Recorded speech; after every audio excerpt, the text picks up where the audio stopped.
বিসমিল্লাহির রহমানির রহিম। প্রথমে মাংসটা তেল দিয়ে ভেজে নিচ্ছি।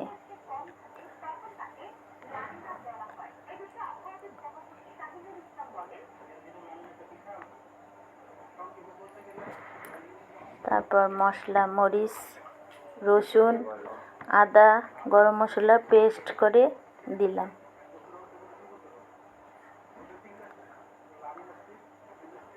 হলুদ, লবণ, জিরার গুঁড়ো দিয়ে একটু ভালোভাবে নেড়ে চেড়ে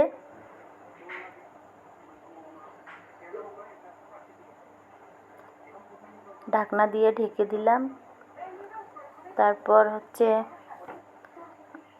আলু আর পটল, মাংসের মধ্যে পটল দিলে খুবই স্বাদ লাগে।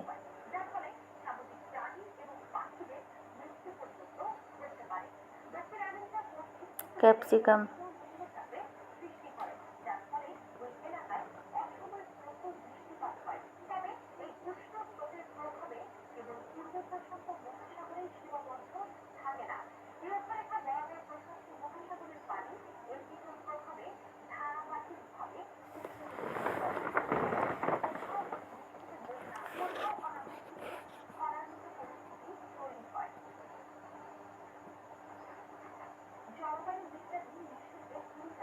আমার চ্যানেলটি নতুন, আপনারা সাবস্ক্রাইব করে আমার পাশে থাকবেন।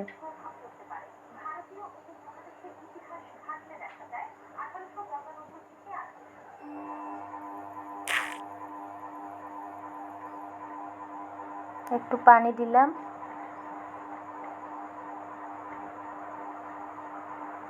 তারপর একটু লবণ কম হয়েছিল তো একটু জিরার গুঁড়ো,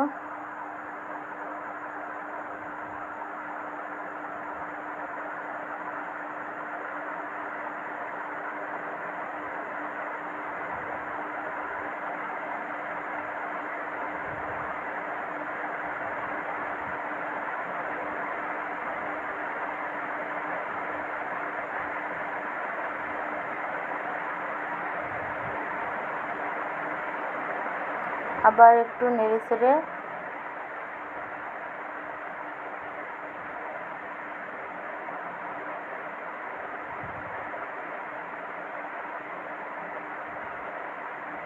ঢাকনা দিয়ে দিলাম।